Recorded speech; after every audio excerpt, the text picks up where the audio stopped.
Hi friends, welcome back to my channel. எல்லோரும் எப்படி இருக்கீங்க ஃப்ரெண்ட்ஸ்? எல்லோரும் ஹாப்பியாக சேஃபாக இருப்பீங்கன்னு நினைக்கிறேன். இன்றைக்கி ரொம்பவும் இன்ட்ரெஸ்டிங்கான அதே சமயத்தில் யூஸ்ஃபுல்லான டிப்ஸ் இந்த வீடியோவில் பார்க்க போகிறோம். ஸோ இந்த வீடியோவை ஸ்கிப் பண்ணாமல் பாருங்கள். யூஸ்ஃபுல்லான டிப்ஸ் உங்களுக்கு பிடிச்சதா மறக்காமல் நம்மளோட சேனலை சப்போர்ட் பண்ணி சப்ஸ்கிரைப் பண்ணிக்கோங்க. வாங்க வீடியோக்குள்ளே போகலாம். ஃபஸ்ட்டு டிப்பு பார்க்கலாம். நம்ம வீட்டில் இந்த மாதிரி வளையலுங்களாம் நிறைய இருக்குது. நம்ம கல்யாணத்துக்காகட்டும் இல்லை ஃபங்க்ஷனுக்கு தான் போகிறோன்னா அர்ஜென்ட் சமயத்தில் நம்ம மேட்சிங்காக வளையல் எடுக்க முடியாது.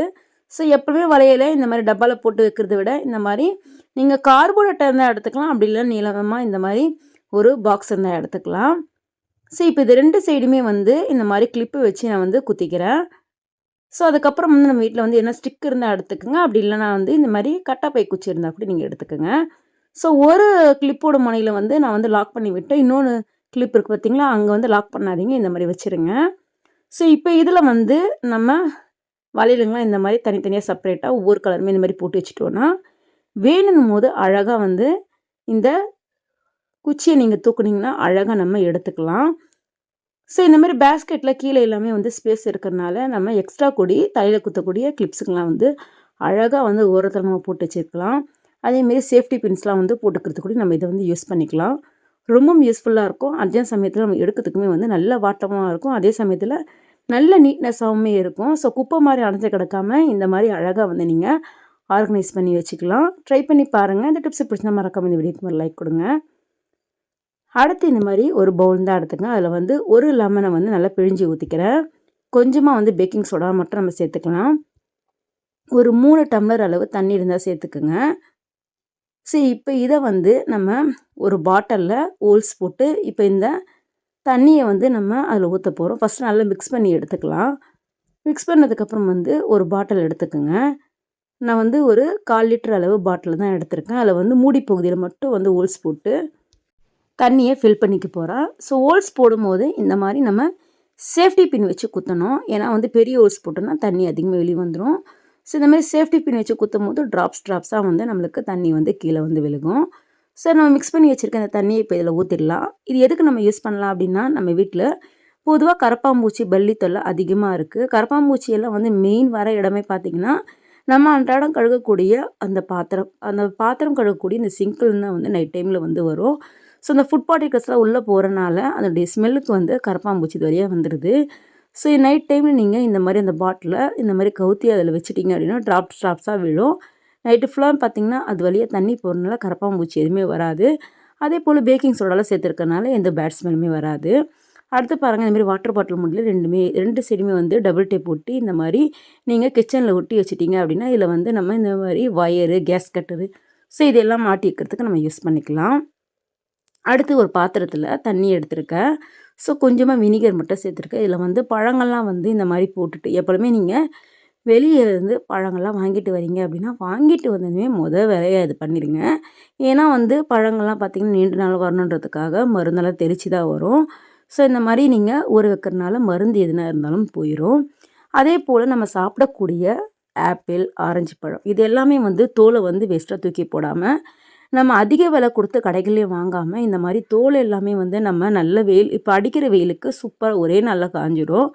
ஸோ இந்த மாதிரி ட்ரை பண்ணி நம்ம எடுத்து வச்சிட்டோம் அப்படின்னா இந்த வெயில் காலத்துக்கு நம்ம அழகாக ஃபேஸ் பேக்காக நம்ம யூஸ் பண்ணிக்கலாம். ஒரு சிலர் ஒவ்வொன்று மிக்ஸ் பண்ணுறதுக்கு யூஸ் பண்ணுவாங்க. ஒரு சிலர் பால், தயிர், அதுக்கப்புறம் தேன் இந்த மாதிரிலாம் யூஸ் பண்ணுவாங்க. உங்களோட பர்பஸ்க்கு, அதாவது உங்களுக்கு எது ஸ்கின்னுக்கு சூட்டபுளாக இருக்குமோ அதுக்கேற்ற மாதிரி நீங்கள் பாலோ இல்லைனா தயிரோ இல்லைனா இந்த மாதிரி தேனோ நீங்கள் மிக்ஸ் பண்ணி கூடி ஃபேஸில் நம்ம நல்லா ஒரு ஸ்க்ரப் பண்ணுற மாதிரி ஃபுல்லாக தேய்ச்சி நம்ம ஸ்க்ரப் பண்ணோம் அப்படின்னா ஒரு 15 நிமிஷம் பொறுத்து நம்ம மூஞ்சியை கழுகணுன்னா நல்லா பளபளன்னு இருக்கும். வெயிலெல்லாம் போய்ட்டோன்னா ரொம்ப டேனிங்காக இருக்குது அப்படின்னா இந்த மாதிரி கூட நீங்கள் ட்ரை பண்ணலாம். ரொம்ப யூஸ்ஃபுல்லாக இருக்கும். ஃபங்க்ஷன் டைம்லாம் பார்த்திங்க அப்படின்னா ஒரு நாளைக்கு முன்னாடி 2 நாளைக்கு முன்னாடி இந்த மாதிரி ஃபேஸை நம்ம இந்த மாதிரி க்ளீன் பண்ணுறதுனால நம்மளுடைய ஃபேஸுமே நல்லா பிரைட்னஸாக இருக்கும். ட்ரை பண்ணி பாருங்கள்.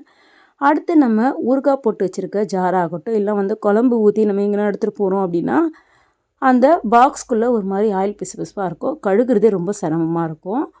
ஸோ எப்பவுமே கழுகுறீங்கன்னா கொஞ்சமாக டிஷ்வாஷ் லிக்விடும் வெதுவெதுப்பான தண்ணியை சேர்த்து இந்த மூடியை மிக்ஸ் பண்ணிட்டு 2 கையை வச்சு நல்லா குலுக்குங்க. இப்போ ஒரு கையிலேயே குலுக்குறதுனால அந்த சூட்டுக்கு வெளியே அந்த டப்பா தண்ணி வெளியே வந்துடுச்சு.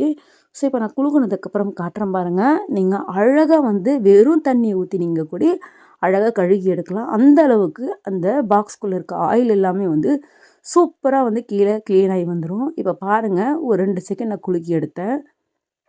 இப்போ இதை வந்து ஒரு பாத்திரத்தில் நான் ஊற்றி காட்டுறேன். இதில் இருக்க அந்த ஆயில் எல்லாமே எப்படி வெளியே வந்துடுச்சு பாருங்கள். கண்டிப்பாக இந்த மாதிரி மெத்தடில் நீங்கள் ஆயில் பாக்ஸு நீங்கள் ஆயில் பாத்திரம் எதுனா வந்து க்ளீன் பண்ணி பாருங்களேன்.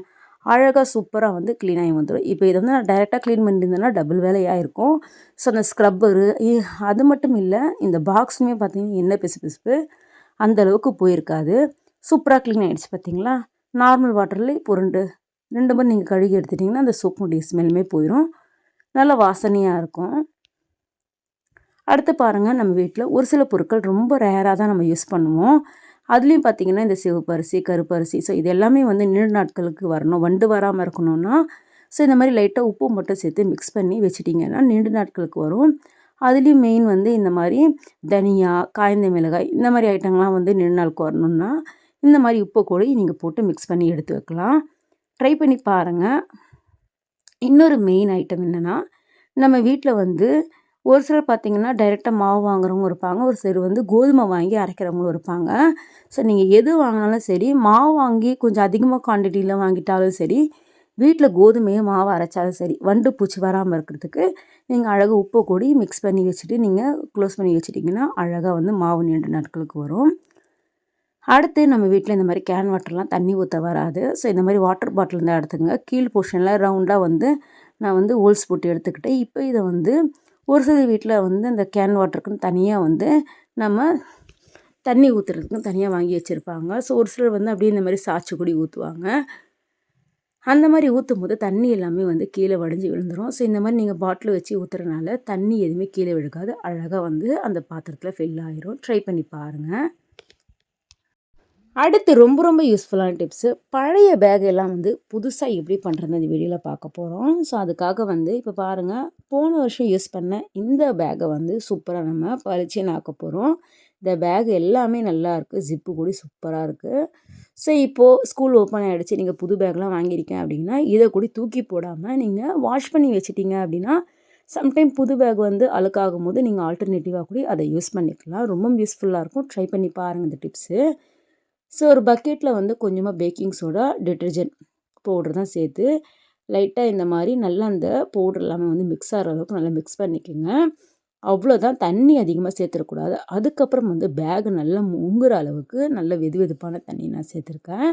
ரொம்ப சூடாக வேண்டாம், லைட்டாக வெது வெதுப்பாக இருந்தால் போதும். ஸோ இப்போ வந்து பேக் எல்லாமே நம்ம இதுக்குள்ளே போட்டு நல்லா ஒரு குச்சியை வச்சு ப்ரெஸ் பண்ணி விட்டிங்க அப்படின்னா நல்லா நம்மளுக்கு அந்த பேக்கில் ஈரப்பதமாகி நல்லா பேக் உள்ளே பார்த்திங்கன்னா நல்லா நம்மளுக்கு அந்த அழுக்கெல்லாம் போயிட்டு வர்றதுக்காக நல்ல ஊறி கிடைக்கும். ஸோ பேகை அப்படியே நம்ம போட்டுட்டோம்னா பேகை மேலுக்கு இந்த மாதிரி நிற்கும். இந்த மாதிரி ஒரு ஸ்டிக்கை வச்சு குத்தி விட்டிங்கன்னா நல்லா வந்து முங்கிடும் இந்த பேக் எல்லாமே. ஸோ இந்த மாதிரி ஒரு 1/2 மணி நேரத்துக்கு நீங்கள் ஊற வச்சதுக்கப்புறம் வந்து நம்ம வீட்டில் சுண்ணாம்பு சோப்பு இருக்கும்ல, ஸோ அது இருந்தால் டிட்டர்ஜென்ட் பவுடர் எடுக்காதீங்க, அந்த சோப்பு வச்சு லைட்டாக நீங்கள் ப்ரெஷ்ஷை வச்சு ஒரு 2 தேய்ச்சி எடுத்தீங்க அப்படின்னா நல்லா அந்த பேக் வந்து சூப்பராக வந்து பளபளன்னு பளிச்சுன்னு ஆயிரும். பாருங்கள், நான் தேய்ச்சிட்டு ஒரு 2-3 அலசினேன், எந்த அளவுக்கு நல்லா சூப்பராக இருக்குது பார்த்தீங்களா. ஸோ இதை வந்து நீங்கள் அழகாக வந்து மறுபடியுமே வந்து ரீயூஸ் பண்ணிக்கலாம். இதே போல் வாஷ் பண்ணிவிட்டு உங்களுக்கு எப்படி இருந்துச்சுன்னு மறக்காமல் கமெண்ட் பண்ணுங்கள். ஓகே ஃப்ரெண்ட்ஸ், இந்த வீடியோஸ் எல்லா டிப்ஸுமே கண்டிப்பாக உங்களுக்கு பிடிச்சிருக்கும்னு நினைக்கிறேன். பிடிச்சிருந்தா மறக்காமல் நம்ம சேனலை சப்போர்ட் பண்ணி சப்ஸ்கிரைப் பண்ணிக்கோங்க. நெக்ஸ்ட் ஒரு இன்ட்ரெஸ்டிங்கான யூஸ்ஃபுல்லான வீடியோவில் பார்க்கலாம். தேங்க்ஸ் ஃபார் வாட்சிங்.